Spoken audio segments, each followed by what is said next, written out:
Hi, everyone. Thank you so much for joining us today. We are going to give everybody a minute here to get in the room, and then we will get started. So we look forward to everything that we're going to share with you guys today.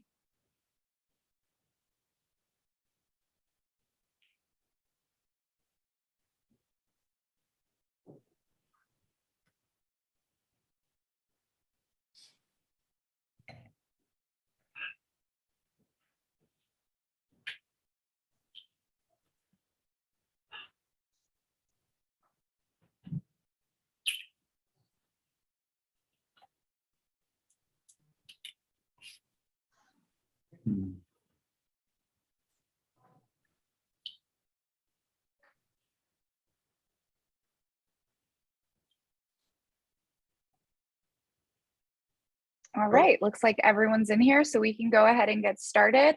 I'll hand it over to Duncan from ECOS to get an introduction for what we're presenting today. Great. Hello, everyone. I'm Duncan McPherson. I'm the COO of ECOS. Welcome to day 3 of the Wine Business School. Our topic for today is Insights from the C-Suite.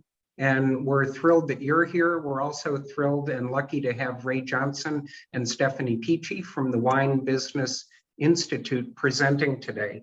Ray's the executive director of the Wine Business Institute at Sonoma State. And that's the first university in the US to offer both a BS in wine, a wine MBA, and the first in the world to offer an executive wine MBA about 10 years ago. Stephanie actually received her MBA from Sonoma State Wine Business Institute and spends her time consulting with luxury wineries on custom strategic growth plans. We're fortunate and we're grateful to have them here to share their expertise today. So let's turn it over to Ray and Stephanie. Duncan, thank you so much. Stephanie, let's go to you to begin. How about reflecting on the past year and what you see in the year ahead? Wow, it's certainly been a big year. I call it the post-COVID hangover, if you will, as we've all kind of started to emerge from the 2020 and the aftermath, seeing some really great trends. In fact, from a DTC perspective, really seeing the fact that e-commerce is here to stay. So we saw a ton of growth, somewhere around 139% growth in 2020. And now we're seeing that actually maintain, not at the same levels, of course, but in a way that is a lot of staying power for e-commerce and DTC. And on the challenging side, you mentioned to me in preparation for this that the supply chains are still a little mangled. Yeah, so not only just the supply chain, we're seeing obviously inflation across the board, both as consumers, but in our industry, and you're seeing it from a shipping perspective, you're seeing it from actual physical goods. I know small wineries that had to, personal friends who had to really invest in a ton of glass because otherwise they wouldn't even have a product to sell. We're also seeing it on the California side, primarily in Napa and Sonoma, some challenges from our own supply. A lot of the 18 vintages are being released, and unfortunately they were impacted by the fire. So there's a really, really short vintage. So it's going to be a challenging year as those 18s come out for a lot of people. And even though that's not necessarily the case in all regions, at some point it will happen to others. Hopefully not the fires, but as far as Mother Nature gives us different opportunities every year. It's so true, yes. And at Sonoma State in the Wine Business Institute, every quarter we meet with our board members, and we have people representing all the organizations that you see here, and we discuss the latest opportunities and challenges for the wine industry. And we also talk with other thought leaders beyond our board. And annually, we conduct a large-scale survey to get input from executives across the country on what is top of mind for them, what's impacting revenue in a positive way, and what's also a drag on revenue, or what's decreasing profitability. What are the headwinds? So we're going to jump into the current landscape, and we'll give you a little bit of stats of what we found. First off, when we asked people the question, what's enhancing your company's revenue, the top thing that people noted, the top initiative or tactic, is that they're increasing the management of their consumer relationships. And then you see second came in digital marketing. So let me go to Stephanie. Why don't you talk about this increasing attention to the DCC channel?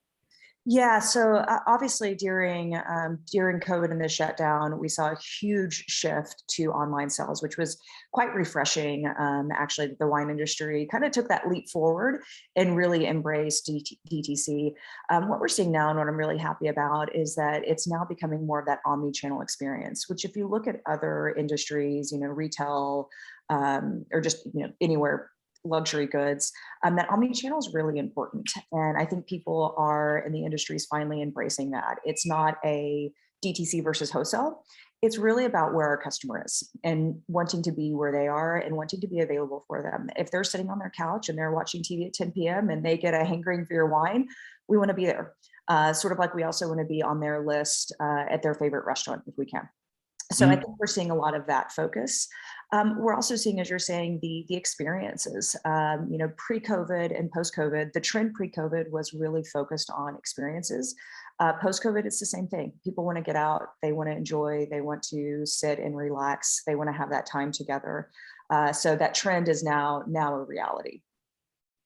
And how about managing the DTC relationships, or not DTC, but the consumer themselves? Like, if you can't always reach them, right? So they're out there, like you say, on their couch. How do you stay connected?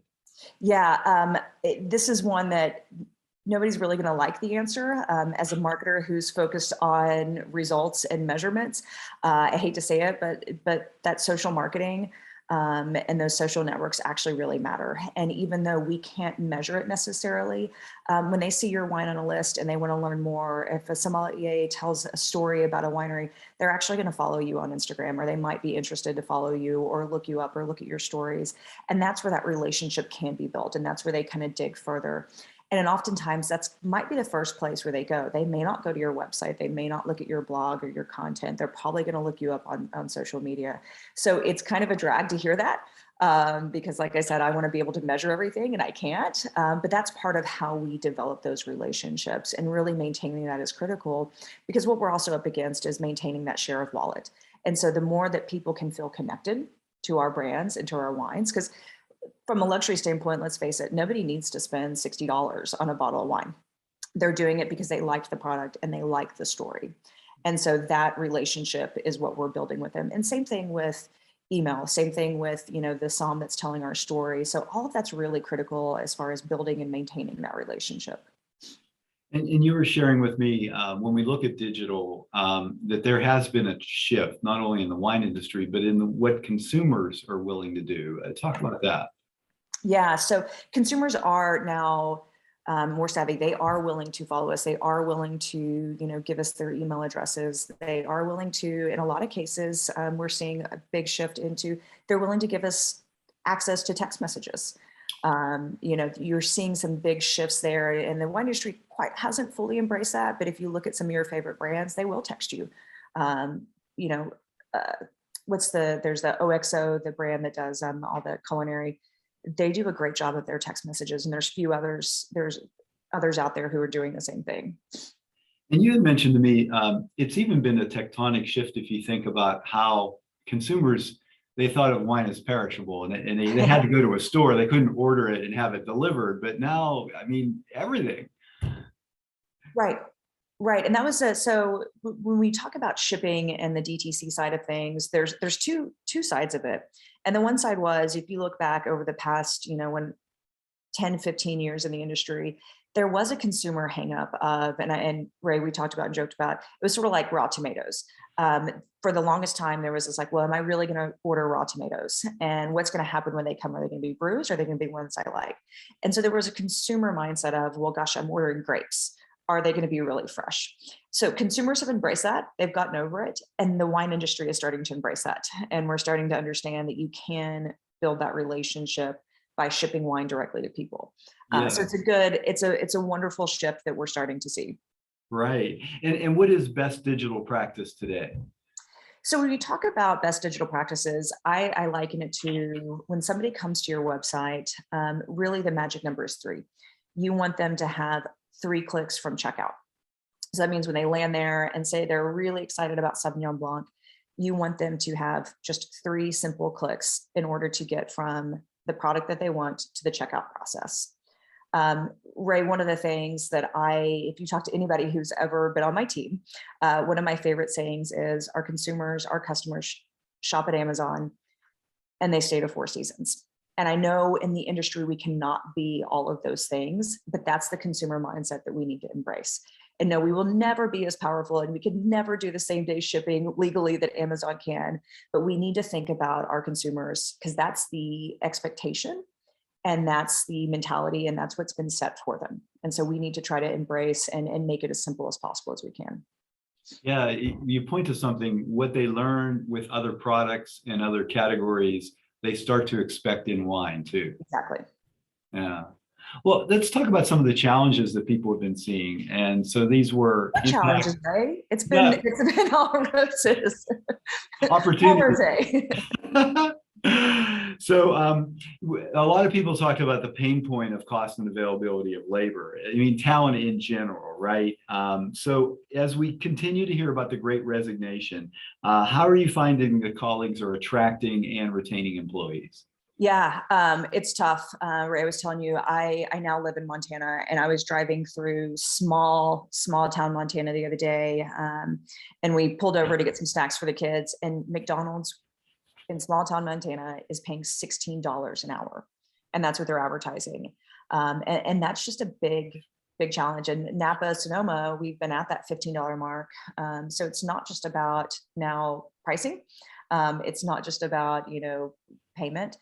There has to be something sticky. And what that means for all of us is, people want to be a part of something. And when you can get somebody to really buy into your story, your brand, then you can have that retention factor. That same thing of people want to be a part of a really important team, or not important, they want to be part of a team. They also want that mentorship. They want that support. They want that growth opportunity. And I think, the more that we can offer that, you can actually do a little bit, less with more. If you have somebody who's willing to come in and hard work and they feel really valued, you know what, they'll also go buff classes. I've fixed toilets before because, I really believed in our, team and what we were accomplishing. So I think that's the bigger challenge is not just the hiring, it's the retention and giving people reasons to want to stay. Wow. It sounds like we should appreciate the employees the way we appreciate our customers. Exactly. I actually read an article the other day, Ray, that was saying, we all remember a couple of years ago when, Facebook, Google, they were doing all the, a break room with ping pong tables and all these things. That actually doesn't have the same impact. And that's not really what employees are looking for. Wow. And the idea of education and the total employee experience, if you will, we talked about consumer experience. So the employee experience who's at the company, they measure wellness in a variety of ways. And how does education fit into that? I think education is paramount. I think, especially in the industry, we all love learning about wine. That's part of our job and that's a privilege that we get to have. I've worked in the legal space beforehand.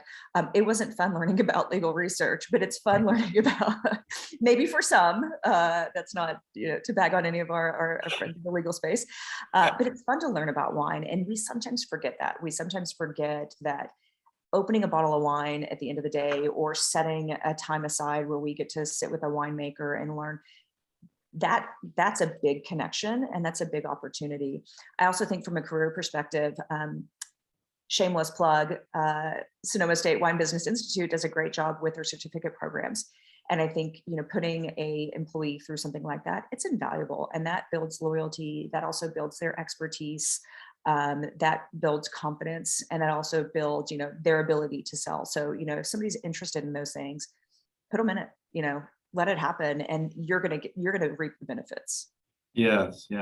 And we've talked about how core values, sustainability, authenticity, how it means something to consumers. Does it translate to the employees as well? It does, and I think less from a standpoint of, I don't think anybody's expecting, or maybe there are some people, but I would venture to guess that it's a small percentage that are expecting to walk into an organization that's 100% sustainable. I think what employees are looking for is, or what they're interested in is my company trying? And can I help? If I come up with an idea that helps us break down our use of boxes, and then a company employs that idea, that feels really good. And that's a point of success for everybody. So I think it's important, but I wouldn't want people hiring to be hung up on the fact that I have to be a certified B Corp organization in order to attract the right talent. It's more of I have to be open to ideas and improvement. And I think that's a critical factor for the sustainability aspect. Right, right. And what do you think the pandemic has taught us about remote work? Gosh, a lot. I think obviously from a hospitality side, you cannot do that remotely.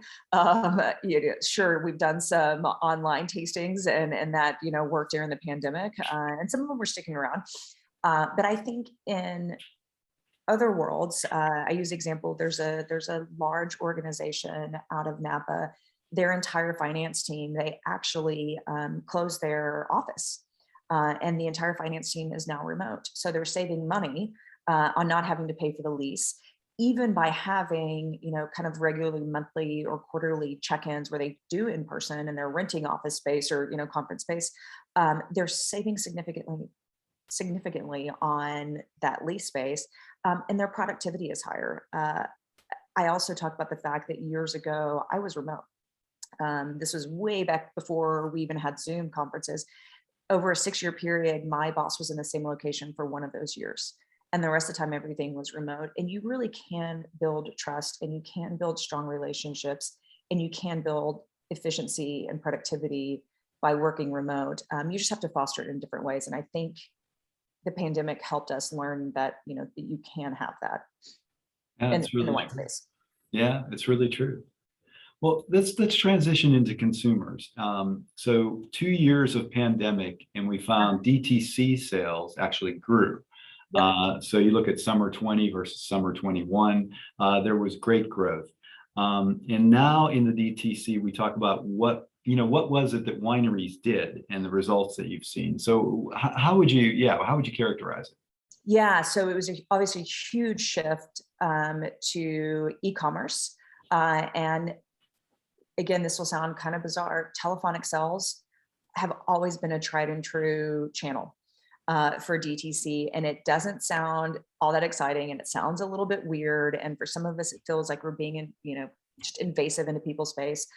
People love hearing from a winery. They love, even when they look on their phone, they're like, "Oh, it's so and so winery." It's exciting. It's fun. You get to have an update, and you get to hear what's going on in wine country. What many people we forget. Many people don't actually get to live on a vineyard like a lot of us have. They don't get to see that day-to-day seasonal shift. And so when they hear about it, it takes them back to that vacation spot. So as I noted earlier, we saw web sales increase somewhere around 139% in 2020. I will say, like, this says sales have declined. And if we're talking about e-commerce, they have in comparison to 2020. However, if you look at sales from 2019 to now, it's actually increased. So it's really not a good comparison point to just talk about the pandemic, because e-commerce has continually increased and there is some serious staying power there. So I think it's important for people from a DTC side to remember that all of those channels matter. You need to pay attention to your e-commerce. You need to pay attention to your tasting experience, which are now back online, and you really need to pay attention to other channels like telephonic sales. I'm so glad you brought telephonic up, because Tom Simino taught me this years ago at Vintage Wine Estates, that the idea that when he calls from the winery, it's exactly what you say. Like, it transports the people right back to their memories of the winery. It's not like somebody calling for an extended warranty on their car. Like, they're excited to talk to somebody from the winery. Yeah, no, it's the romance side of things. And that's really it's the story and the romance. That's why you open that $60 bottle of wine, not just because there's something meatier there when you do it. And Tom Simino is one of the best there ever is when it comes to telephonic sales. That man, actually, I worked with him. He sold somewhere around $1 million a year. Over the phone. Over the phone. Wow, this is a great lesson for us. Now, you Yeah. told me, like, the key is you have to capture some data when you Yes. first interact with people. Yes, absolutely.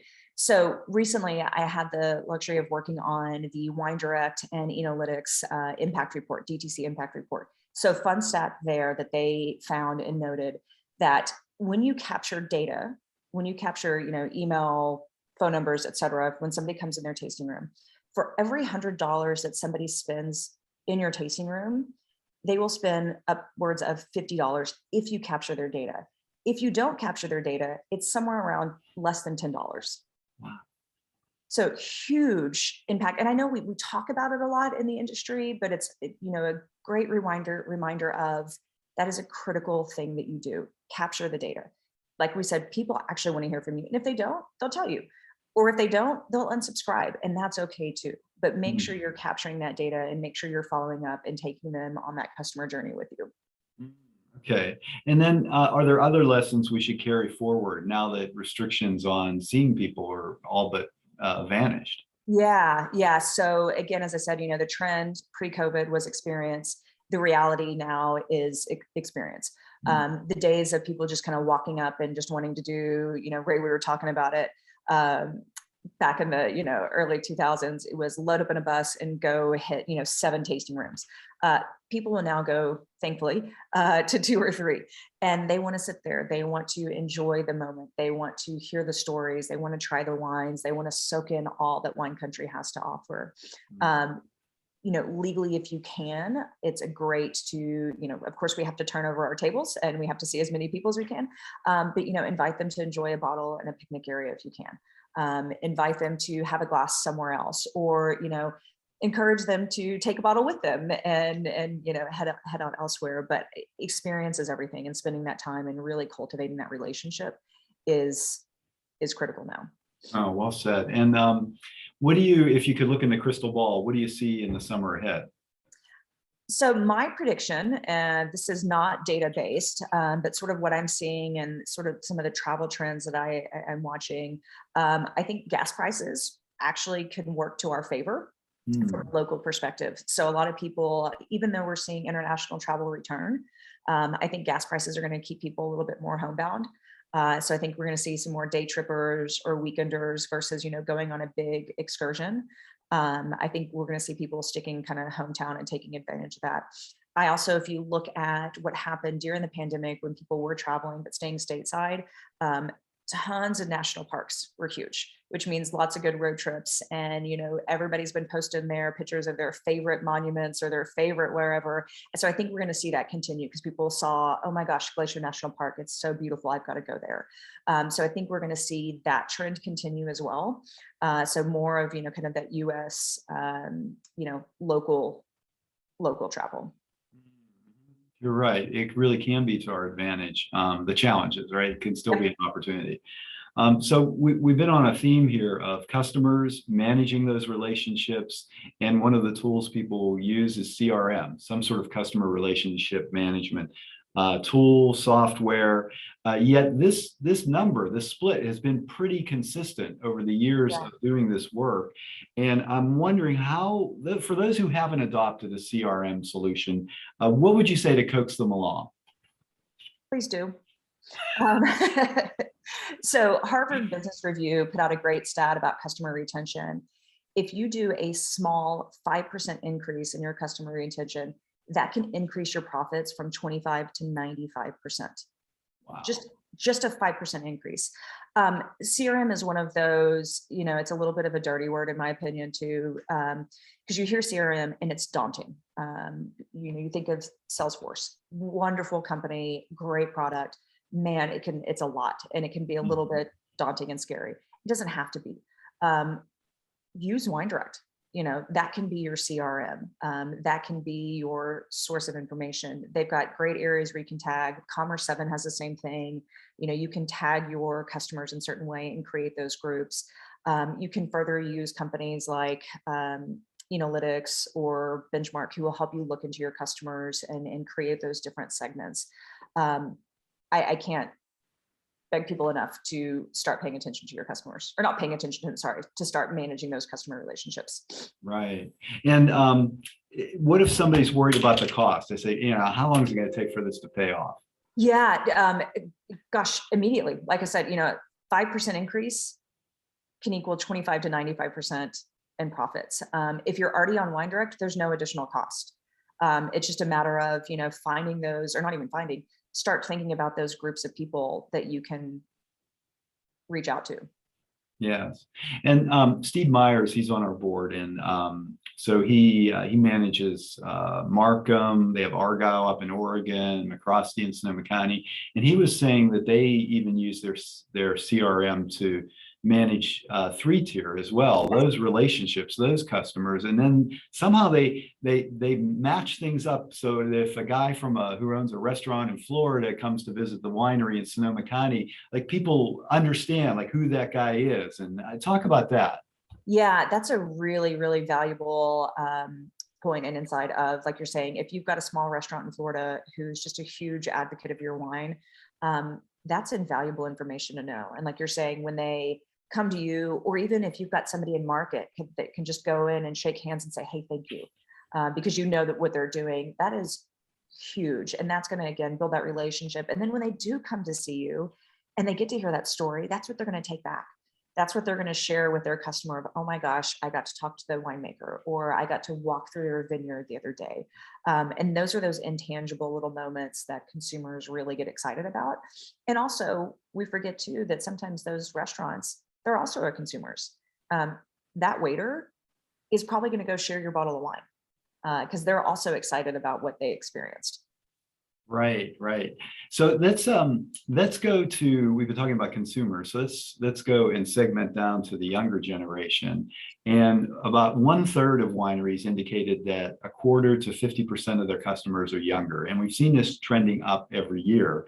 And so while the trend seems to be heading in the right direction, not so many wineries are actually targeting this segment. If we look here, quite a few that don't have specific initiatives to target this group, right? Somebody other than baby boomers like myself. And there's an opportunity here, and like all us old people are going to die. So we need some replacement customers, right? They're not going anywhere yet. But I'm wondering like how you see this play out. Like, is there something you notice about younger consumers that maybe some folks just don't know about yet? Yeah, so there's a couple of things. Again, referencing the impact report. So Gen X is, and this is male and female, they're actually mirroring each other in the most wonderful way.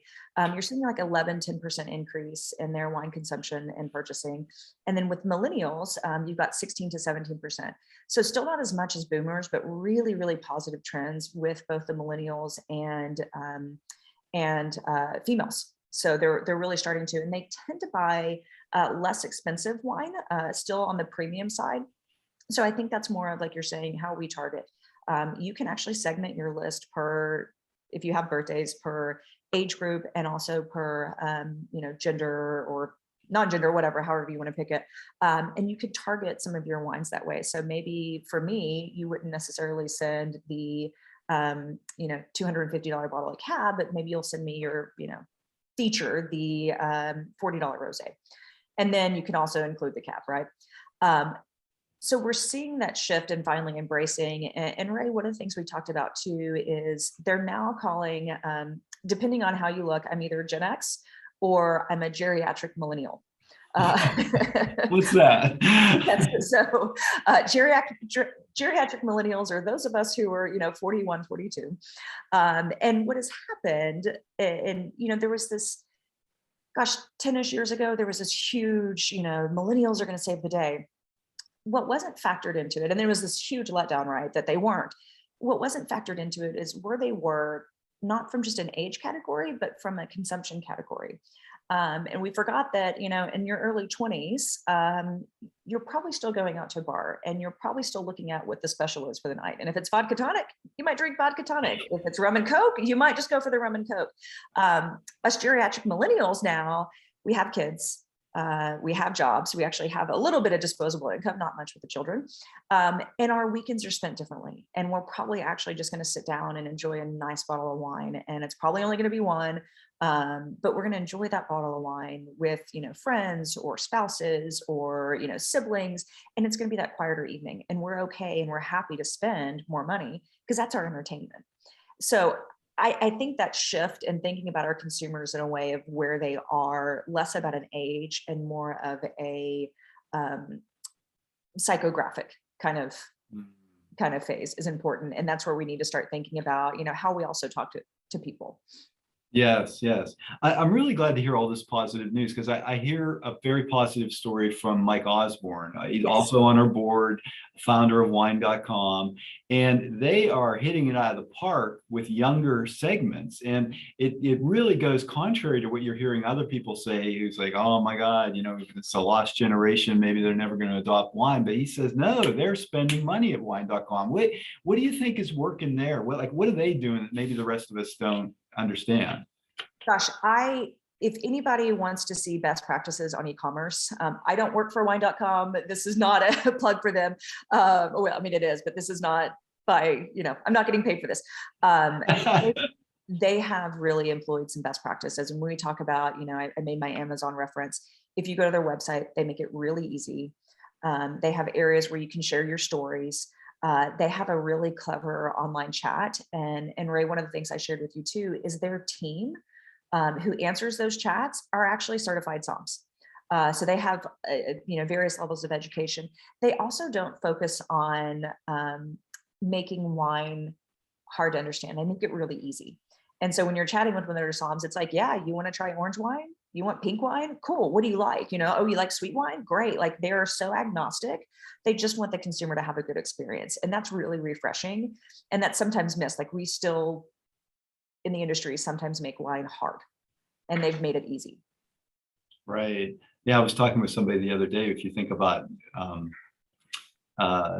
is just opening a bottle of wine for someone who has never tried wine before, it just probably looks too intimidating. It's so much easier to open a beer. Yeah. It's hard to open wine if you don't know what you're doing. Like you're like, oh wait, now I need a special tool, and did I just cut my hand on the foil? Like it is super intimidating.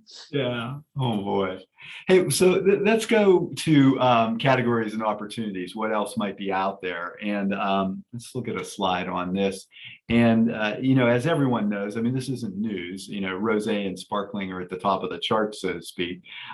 So seeing this, it can lead some at the winery to say, hey, we don't have a rosé, we better get one. Well, what is it like to launch a new product, and what do you advise people? Yeah, launching new products is fun. I'm not going to lie, it's a lot of fun. If you're a larger organization and you have the appetite to lose money, it's a great thing because you can lose a lot of money when you launch a new product. If you're a smaller winery, my advice is make sure it fits in your portfolio. Ray, we talked about the other day, the fact that, Moscato was huge a while back. And everybody started, releasing Moscato. Well, guess what? That one died. Rosé, thankfully, was a trend that is now a serious reality with rose and, entire aisles dedicated to rosé. But that doesn't necessarily mean you need to chase it. If it fits in your portfolio, I think it's a wonderful thing. And if it fits in your story, then it's a wonderful thing. Ray and I talked about a good friend, Vicky over at Amista. She really didn't have a reason to make sparkling wine, except that she liked it. And that's part of her story now, is that she just really wanted to have one. And so even though they were Rhone varietal based in Dry Creek, they actually used those Rhone wines to produce sparkling. And so it fits with their story, and it's something that's very ownable. And again, that's what consumers want. So, I encourage people, like, yes, if you need a welcome splash, if you're a cab house and you want something to welcome people with, a Chard or rosé, maybe in small quantities, DTC only is a great thing. But don't just chase the trends. Do what's really authentic and ownable for your winery. You've woven this theme of authenticity in a number of times, how really important it is for the brand. Yes. Yeah, it's critical. Yeah. Wow. Okay. Well, then let me ask you this, a very open-ended question. What advice do you have people down the road that they should be thinking about doing? If you haven't already, embrace digital. It's absolutely critical. And the challenging, wonderful thing of digital is that it's ever changing. So once you get it done once, you're going to have to update things, every 6-ish months. Really think about omni-channel experience. Like I said, our customers travel to Four Seasons or they stay at those hotels. Think about that entire experience, both when you book online, to when you actually get to the property, to when you pull up from the airport and they're picking you up. Those things really matter. So think about experience, think about omni-channel, partnerships. I think the more you can do partnerships, even if they're small local ones, it might be like we were talking about a small restaurant. Those are great, and they benefit both of us. They benefit both the partner and you, and find those clever ways where you can, leverage their list and leverage your list and really bolster up both businesses. And you taught me that we should be paying attention to luxury trends and some things I haven't done, and now I know I need to. We'll talk about that. Yeah. So what I tend to do, Ray, every year, multiple times a year, is I've really watched the retail and luxury trends. So Deloitte puts out a wonderful report every year about luxury goods. And again, it's sort of like my Amazon and Four Seasons analogy. It's not 100%, accurate to what we're doing, but it's a really good canary in the coal mine of what's coming down. So you'll read things about AI, you'll read things about, whatever, radio tags, all kinds of stuff. But it gives you a good indication of where the consumer's going and what some of those big brands are doing and how we can start thinking about things. For example, QR codes. They're actually coming way back. They're now here to stay until the next technology comes out. But that's happening at luxury brands, all across retailers, all across the world. There's a book called, and I can send the name later, it's Selling Luxury. That's another one that I reference a lot, and it is all about the awesome authenticity and the trends that are kind of tried and true. Hermes started hundreds of years ago and is still relevant because of them keeping their authentic story and staying on top of current digital and otherwise trends. It reminds me, we subscribe to Travel and Leisure magazine, and we can't afford to stay in all the places that are profiled, but it gives us a sense of what elevated travel can really be like. And that's what you bring up an important part, Ray, is sometimes it's aspirational. Sometimes we follow brands and we want them because they're aspirational. And even though you can't, you may not be able to go to a 7-day vacation at an Aman hotel, but you might want to go off the property and you might try to get an invite to have dinner there and, or have a cocktail there. Those things are important as well. And we want to embrace those people who, we're their aspirational brand. Right. Oh, great advice. And I would be remiss if I didn't mention the most delicious MBA program in the world. It's our Wine MBA. You can learn about our alumni, hear their stories, what they've been doing out there in the wine industry by going to wbi25.sonoma.edu and get connected. We may be the right fit for an employee, a colleague, a friend of yours who's looking to take their career to the next level. So have them get in touch. I want to thank Stephanie Peachy. We met a number of times to prepare today's presentation, and it's just always great talking about what we're doing in the wine industry and what we could be doing better. I love it. Thank you. I really appreciate it. Thanks, Ray, for having me. Go Sea Wolves. Yes. And I want to thank Emily Porter, who built and managed the survey and the presentation that we have today, and the team at ECOS for inviting us. We appreciate being here. Grateful to be here. Well, thank you guys so much for partnering with us on this event this year. You're definitely bringing such great insight to the industry and this program, so we really appreciate it. We have time to open this up for Q&A, so if anybody has any questions for Ray or Stephanie, please feel free to put them in the Q&A chat at the bottom of your screen, and we would love to answer some of your questions. Stephanie, I think you nailed the description of geriatric millennial. As you were describing it, I was like, she just described me like 100%. Yes. Yeah, it's, when you live it, it's pretty easy. Yes. I was like, wow, I feel like I'm not alone. Yes, this is exactly how I feel. Great. Isn't that a horrible term though? Like, could they not have come up with something a little bit better? I don't know, man. We've had like really rainy weather here, and the way my body has been aching, I might be geriatric. Like it's not great. There was while we're waiting for questions, there was something we didn't get to, but now that we have time, Stephanie, what about taking price up right now? Discounting? What's your feeling on that? So great question, Ray. And I'm going to reference the impact report. So if you look at the 5-year average, on discounts, it was somewhere around 16.5% in 2020. And for good reason, we saw discounting going up to, you know, closer to 19, 20%. And understandably, we all did that because holy smokes, you know, the world shut down. We've got to make some income. We've got to keep our as many employees as we can and, you know, keep the lights on. But what you're seeing right now is that it's actually coming back. And so less about pricing necessarily increase, but regaining that, that discounting factor. So now we're looking closer to 2017 trends. In 2020, the discounting was down to like 14.5%, which is wonderful news. And consumers aren't upset about it. They're not, you know, they're not looking to say like, well, gosh, where was my 20% discount? They're, you know, they're okay with it, and they're not negatively impacted by us, you know, reclaiming that. So that's a really great growth opportunity. The other one, Ray, that we talked about was just pricing in general and having a pricing strategy. That sounds, you know, for some smaller wineries, that might be like, well, what do you mean? But really looking at your kind of 5-year of where you're going to take pricing increases and being mindful of, again, our consumers, just like in any other industry, we expect things to go up. And we know that, you know, pair of jeans that we bought 5 years ago isn't going to be the same price today.